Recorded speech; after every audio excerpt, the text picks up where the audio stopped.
Good afternoon, everyone. I'm Chris O'Connor. I'm principal investigator of the Heart Failure Collaboratory, and we're here with our cardio podcast, Heart of the Matter. And today we're discussing data safety monitoring boards in a recent data safety monitoring board training academy.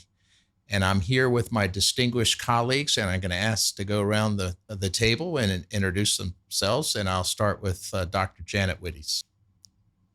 Hi, I'm Janet Wittes. I'm a statistician. I've been involved in clinical trials of many kinds and have been on DSMBs now for over 40 years. So it's time to roll off and have a new generation start. Fantastic. Thank you, Janet. Dr. Mona Fiuzat. Hi, I'm Mona Fiuzat. I am a pharmacist by training and co-PI of the Heart Failure Collaboratory and helped to organize the first pilot training academy at the FDA. Dr. Rosa Costanzo. I'm a heart failure cardiologist and a very proud member of the Heart Failure Collaboratory. I was fortunate to participate in the training session at the FDA. I also am currently on a DSMB that Dr. Greenberg invited me to be on. And I used to be the humble servant of Dr. Mike Bristow when, as a fellow, I used to collect biopsy samples to evaluate function of beta receptors in the myocardium. Well, that must have been a challenge, Maria Rosa. We'll talk about that after the podcast. Dr. Anna Barac. I'm Anna Barac. I'm a cardiologist with the Nova Heart and Vascular Institute, and I was grateful to be a participant and trainee on this spectacular session. My area is cardio-oncology, which I think is very relevant for the Heart Failure Collaboratory. So I learned a lot, and I look forward to continuing to learn with this initiative. Thank you. Dr. Barry Greenberg. I'm Barry Greenberg. I'm a heart failure cardiologist at the University of California in San Diego. I've worked in clinical trials ever since the SOLVE study, which started back in the 1980s, and I've been involved in a number of data safety monitoring boards. I was also fortunate enough to be on the faculty for the collaboratory meeting about data safety monitoring boards, and perhaps not so much to my amazement, but to my enjoyment, I learned a lot at that meeting, and I think everybody else there did too. Thank you, Barry. Dr. Vanessa Blumer. Hi, everyone. I am Vanessa Blumer. I'm an advanced heart failure and transplant cardiology fellow for another week. I'll be finishing this Thursday. And I was also very honored to be part of this first training experience, which I agree with Dr. Barac was spectacular and hope it continues in the future. Also, like Dr. Costanzo, a proud member of Heart Failure Collaboratory and very eager to be part of this discussion today. And last but not most senior, Dr. Michael Bristow. Thank you. Yes, it's a pleasure to be here. I'm Michael Bristow. I'm a cardiologist and pharmacologist at the University of Colorado. Long-standing, meaning 40-ish type years in clinical trials, including all aspects, which includes fairly extensive DSMB work. And I'm delighted that this group has gotten together to discuss this important topic. Well, this academy was truly wonderful because of the people that were there and the fact that we could be in person, and we were at the FDA White Oak campus, and we had a guest visitor from Dr. Rob Califf. But Janet, maybe let me open up with you and say, you know, the urgency of the problem. There's so many trials now. There's so many new therapies. We're excited about new devices, new molecules, new therapeutics, new biologics. And yet we know we need data safety monitoring boards on many of these trials to be involved at the very beginning. And the number of people that are really trained to run complex data safety monitoring boards has become limited. And the talent pool is moving up in age, and some are considering retirement. Tell us more about the urgency. Well, I agree. It is very urgent. Partly, there are many more trials now. Some of them are very complicated. The interventions are new, and we have interventions that we've never seen before: cell therapy, gene therapy, and all kinds of combinations. And so it's really important that to make sure that participants in these trials are safe, and that the trials that we will learn from the trials, that people be watching the data as they come in and making sound judgments about what to do and what to recommend the trials to do.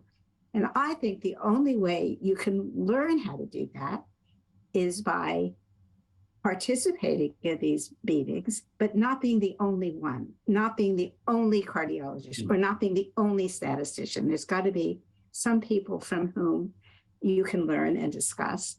And we have to have lots of people, but very well trained and very sensible, as those of us who've been doing it for many years fade out. So that's the urgency. The urgency is the needs for a lot of people, and the people who have been there are getting old.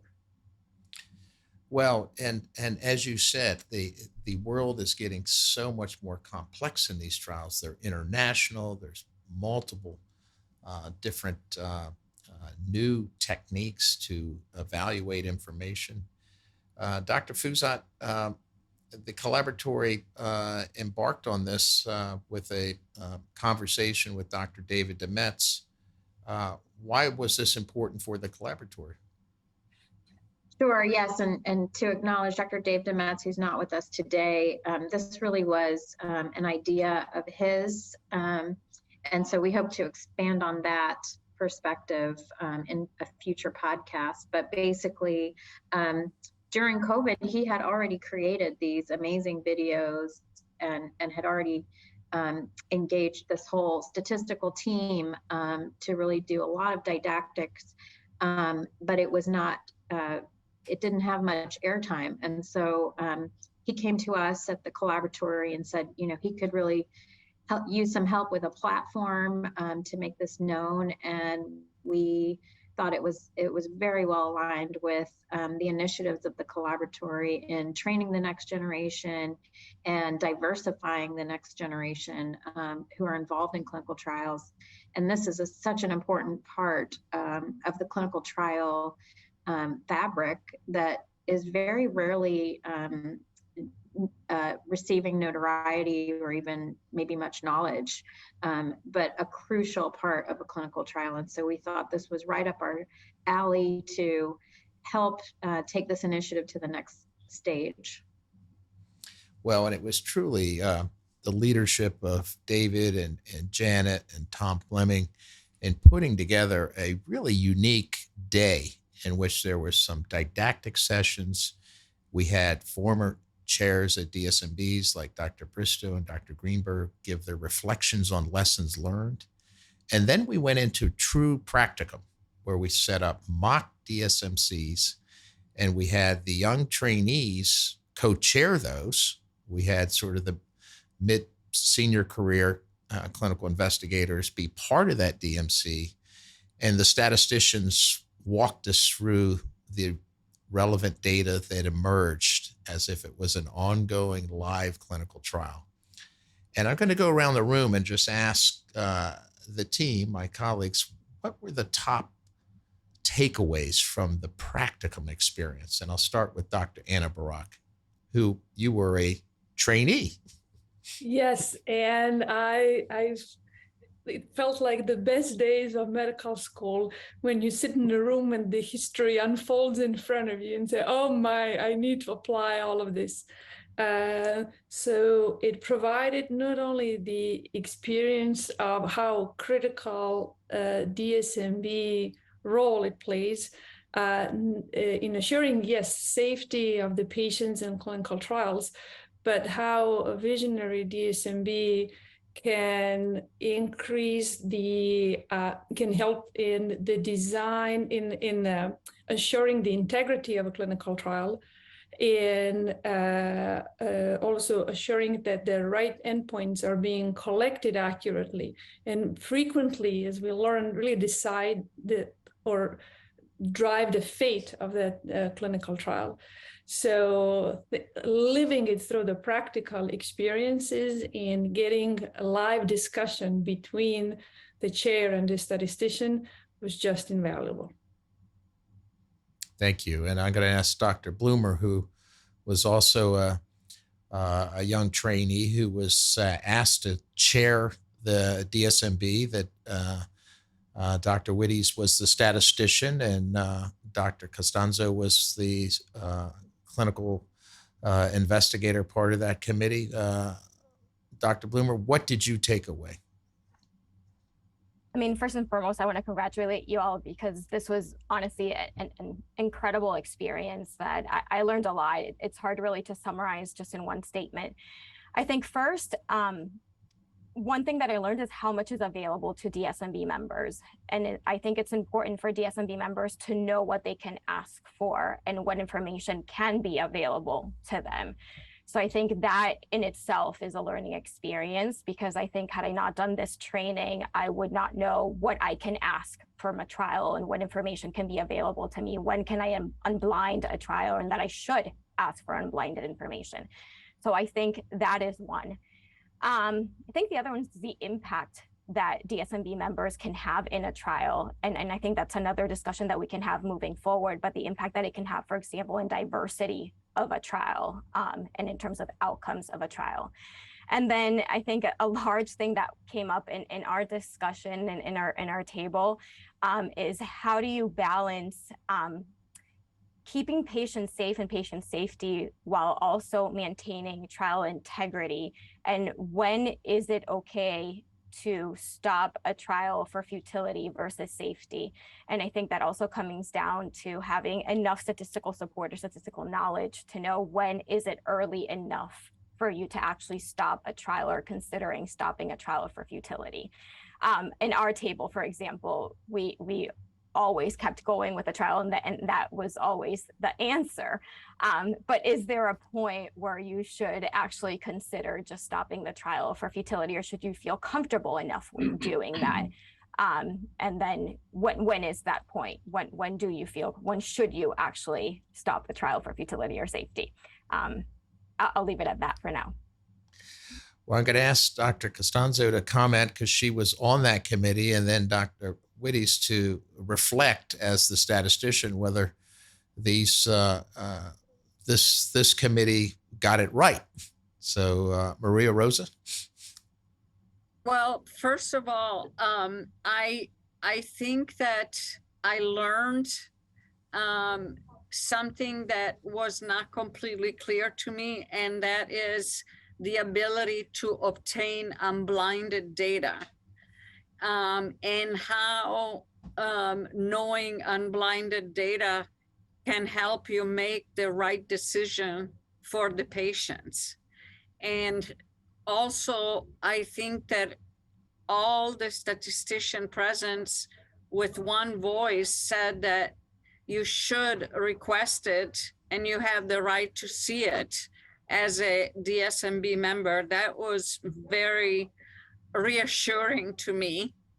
And the other thing I learned, and probably because of the way things are presented when you're asked to be on a DSMB, you think that a DSMB charter is this rigid series of rules that you have to always abide by.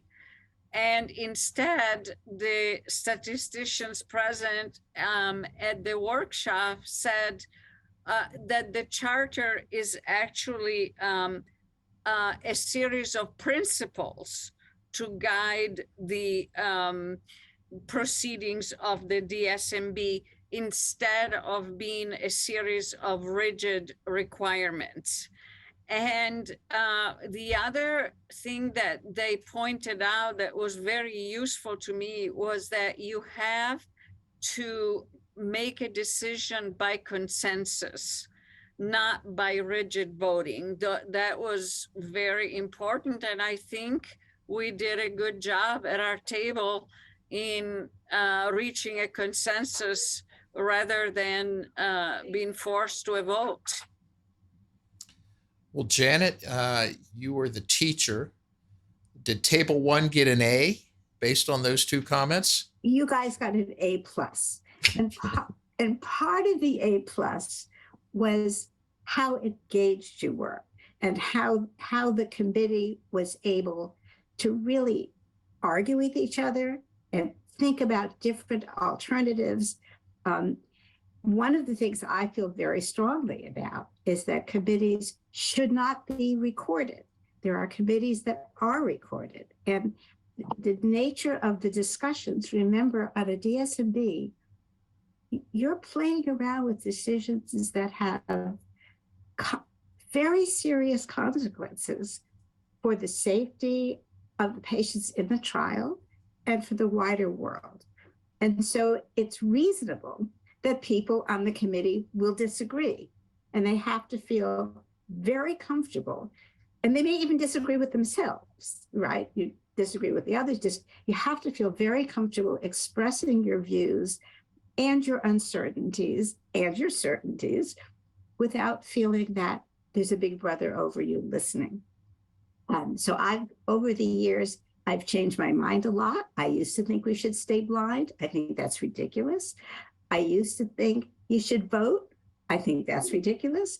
But it's been a learning experience as different committees, as something happens and you realize, no, we have to think of ourselves as one body that figures out what to do.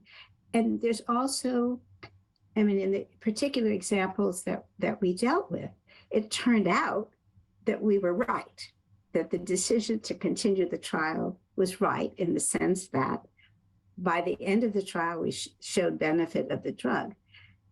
It could have been that the decision was wrong. It could have been that nothing happened and that it would have been a waste of money to continue when there was no evidence of benefit. But you only know that at the end. Really well said. And Jen, I do apologize. This is recorded, this conversation for our audience. So I hope you don't mind about that. But I want it's set up front. I want to go to two of our colleagues who combined may have more experience chairing DSMBs than many people across the globe. We'll start with Dr. Barry Greenberg.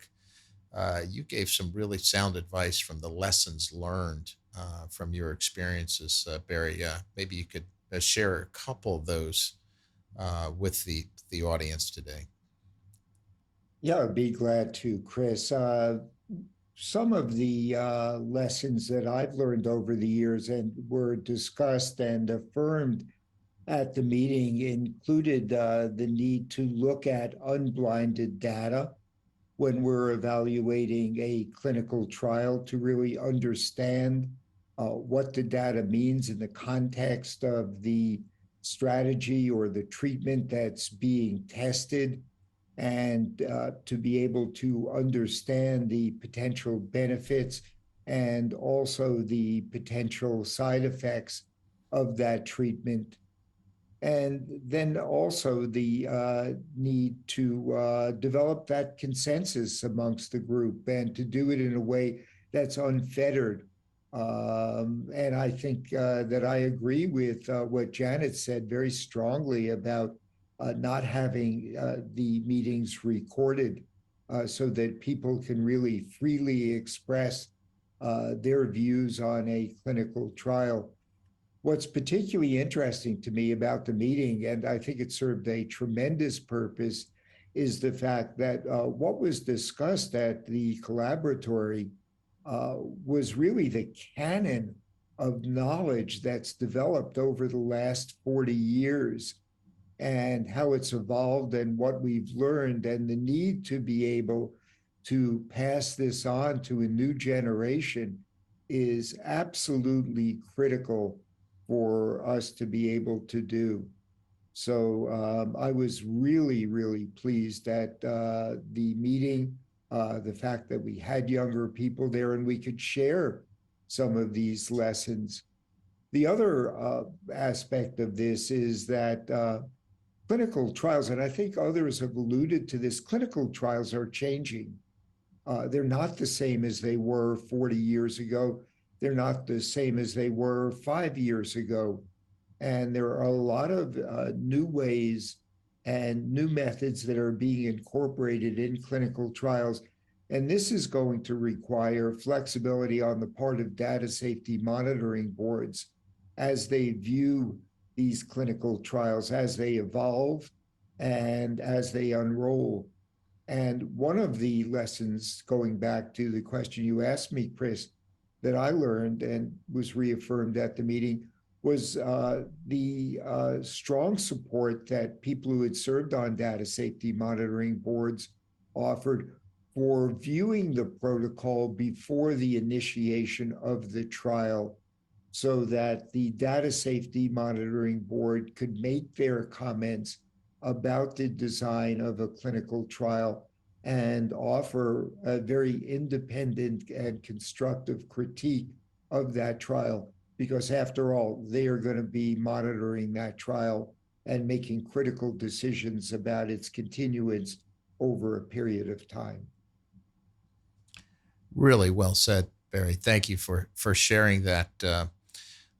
Mike Bristow, you, Dr. Fiuzat, myself, worked on an important paper looking at regional differences in outcomes by the beta blocker trials. And then fast forward from that paper, you were the chair of the Data Safety Monitoring Board for TopCat, which faced some geographic challenges. How important is it for a chairperson to look at geographic variation by outcome in an ongoing clinical trial? Yeah, sure. Geographic influences, I think, can be manifested in a number of ways, and it's certainly an important consideration when you're monitoring the progress of a trial to pay attention to that, and you need data that's subdivided by geographic region. And then if trends emerge that look like they're causing some sort of effect on outcome or enrollment or whatever, you need to do a deeper dive on that as the trial goes on. It's kind of a controversial topic because you can have, random differences going on in various things in a trial, and you're dealing with incomplete data when you analyze the data. So it's a balance between sort of a statistical paradigm and then common sense of what could be happening in one place versus another. It's just one of the many duties that you have in monitoring a trial. I also like to kind of return to some general principles that have been mentioned already here, just for the sake of people who might be listening to this who don't really understand what a DSMB is. I think safety of the patient is paramount, but also integrity of the trial. These have both been mentioned, and you have to balance those two. But the really nuts and bolts of what you're supposed to be doing or need to be doing is dealing with problems that arise. And so you can just expect the unexpected in a clinical trial. So it's incredibly important to have people on that committee who are very experienced, for one thing, and multidisciplinary. In other words, you need statisticians, you need clinicians, you may need a pharmacologist in some cases, you may need various people. It's not a matter of a 1 or 2 person show typically in a large phase 3 trial. And all kinds of things happen in these trials, which makes this work very, very interesting and challenging. Common sense needs to be the common denominator here when these data come in that you need to evaluate. So I think, and I've said this many times in the context of the academy and other places as we were having our planning sessions, I think of all the things that you do in a clinical trial, I think DSMB work is actually the most interesting thing you can do. Just because there are these challenges that arise that need to be dealt with, and there may not be any information, any background precedent for dealing with them. So, if you like to not be bored in the work you do, this is one place that you can operate and be entertained, if nothing else.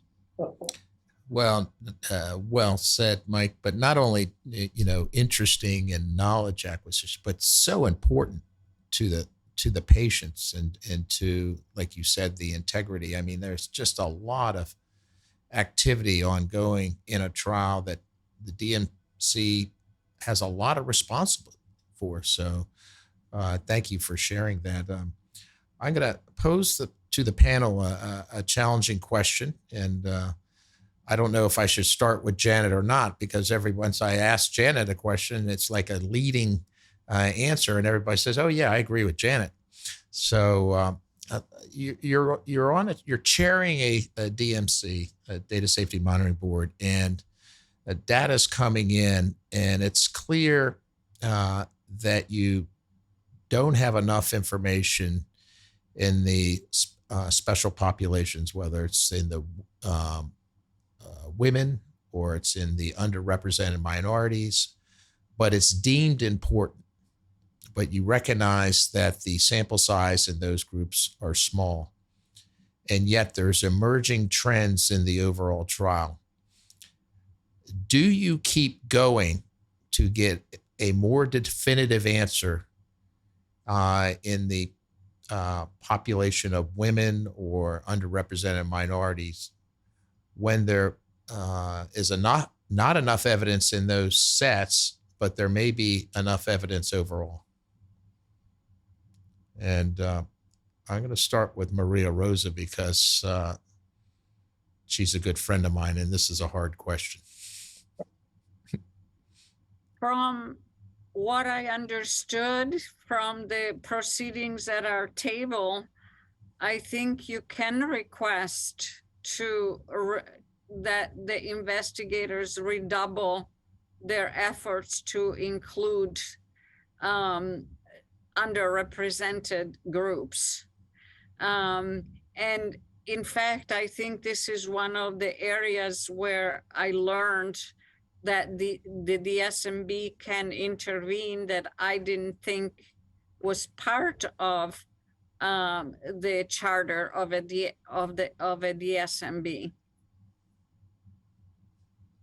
Dr. Blumer?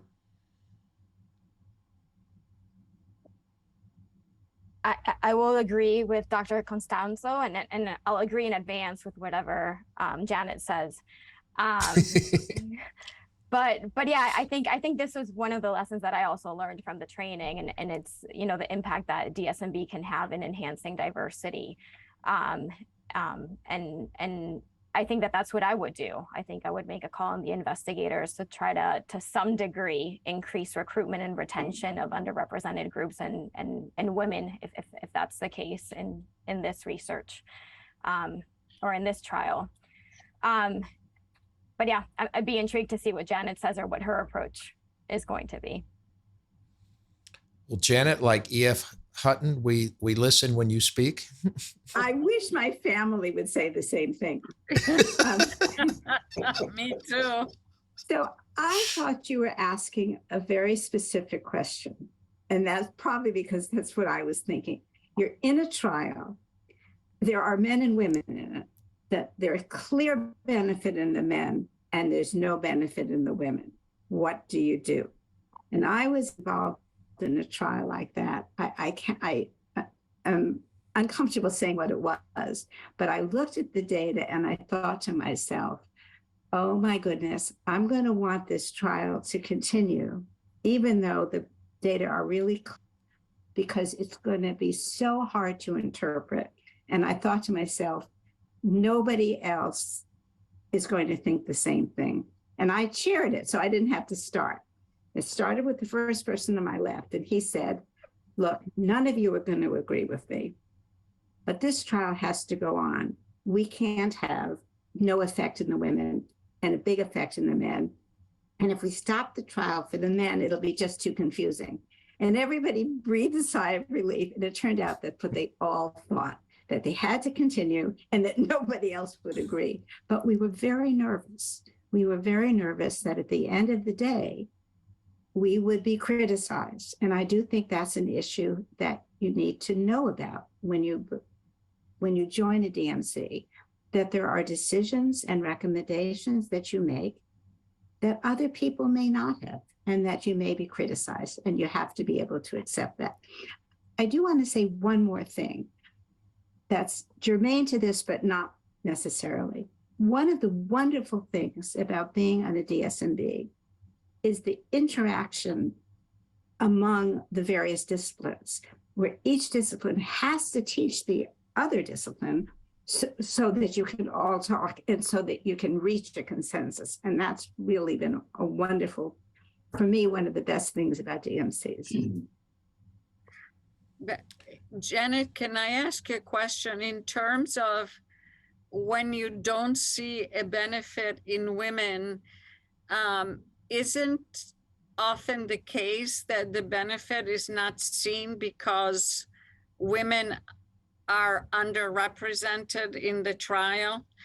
I'm referring specifically to experiences I had at the end of the SCADEF trial, where people were going around saying that ICD did not benefit women. And then when you looked at the composition of the population, women were grossly underrepresented.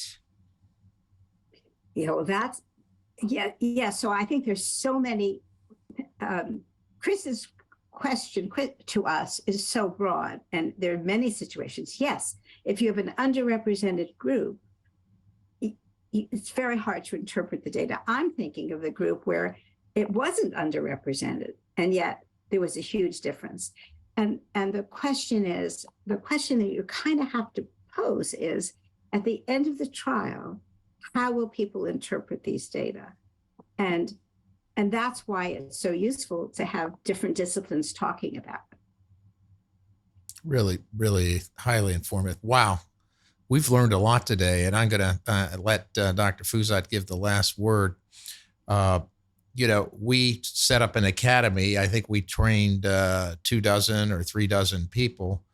David Demetz and Janet said we're about several thousand people down.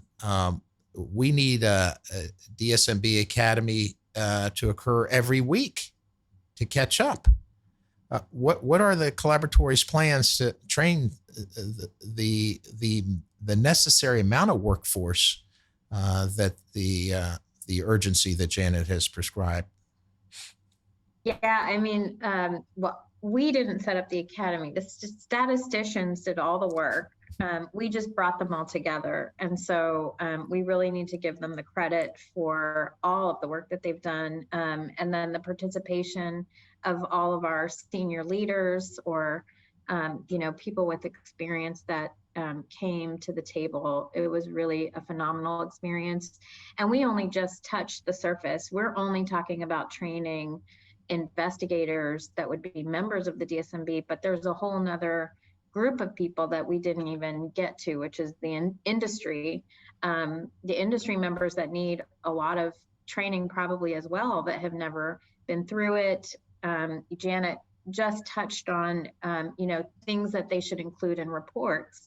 And I think there's still so much opportunity. Unfortunately, there's just not enough time and resources to train everyone, but having the free videos that the statisticians created is just such a gem, and we hope to get the word out FDA members, regulators, even NIH members and industry could really benefit from this. So I hope that we continue to just make it known that the videos are there and to continue reaching the community.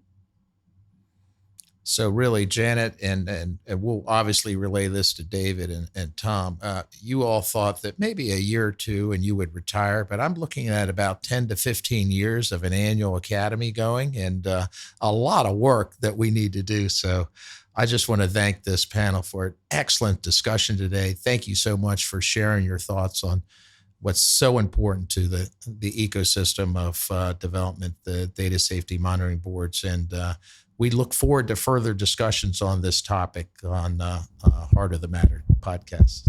Thank you.